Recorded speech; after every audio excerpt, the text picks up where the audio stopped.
Hey, what's going on? This is 40B Nasty. I'm here to give you an update and also answer a question about water changes. I'll start off with the Tigger pods. I ended up taking 2,000 of these and I stuck them in here. I got sick and tired of the Tisbee pods. I felt like they're too small. I didn't find anything great about them for their nutritional value compared to the Tigger pods. And I also found that, that the cycle pods actually would have been a better second option. They have a great nutritional value as well. The Tigger pods have omega-3. The Tisbees, I have no clue. And from what I had read from the cycle pods, they had something that was a great value as well as the omega-3 that the Tigger pods have. So if you want to do 2 tanks, I would go in that way, in that direction. Just personal opinion. I haven't done either one of them.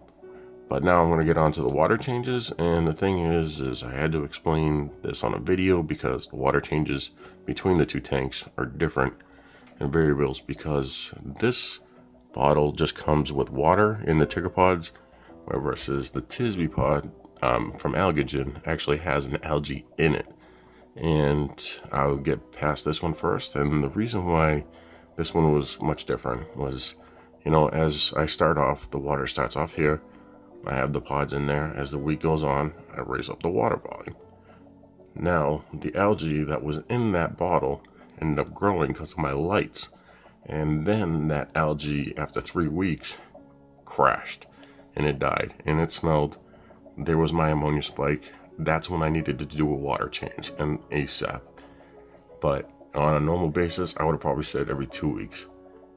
But that's all dead and gone. Literally, the algae is dead and gone. I lost half my colony. I didn't like the size of the Tisbee pods. And I'll show you an example.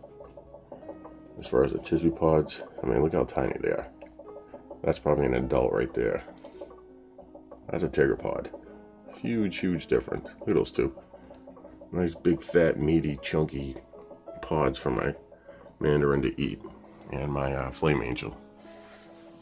So, now, here's the difference. Like I said, I just covered that. I'm going to basically say stay away from the Tisbee pods.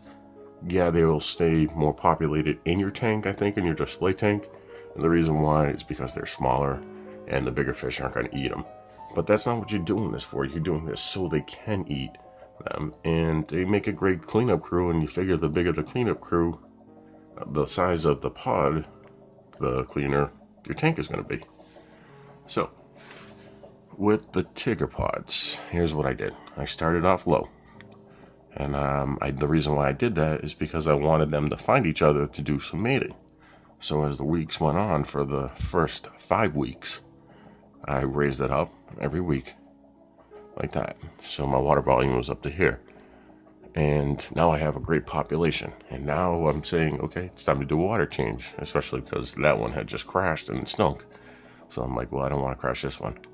So now every 2 weeks with this tank, I drop it down to about 80 to 90% down to here. And then as I raise, when I put the water back in, I'm going to have about 2.5 gallons. So it's going to be about right here. And it's been a week. So it's now been raised up a half a gallon to a gallon here. And then if I'm getting lazy, I'm going to let it go up another gallon. And what that does is it helps disperse the ammonia in the tank. So it's not as bad. This is the big difference on how you take care of your tank. I can't tell you, because you could be not using spirulina powder. You might want to do the phytoplankton, which is also beneficial for feeding the copepods. But I'm doing the spirulina powder. It's a lot easier for me. I find it's working. I'm pulling 3 to 5,000 pods out a week. I'm going to have another tank doing the same exact thing.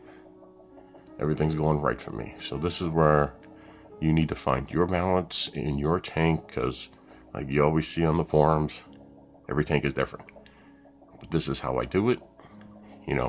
I have my safe bet if I want to do a water change after 2 weeks. And then I have, after 3 weeks, I'm up here. It's time to get back down to here and get it back to here with nice, fresh, clean salt water.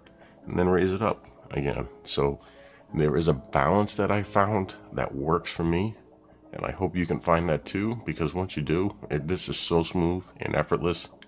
I mean, all you have is the 2 air lines in the back, the light on the top, I got two softball size pieces of live rock in there and two softball size pieces of chaeto macroalgae growing from the lights, which is helping with ammonia for myself. So this is also going to be a difference in your ammonia spike if you have one. And this is 40B Nasty out. I hope this helped. Take care.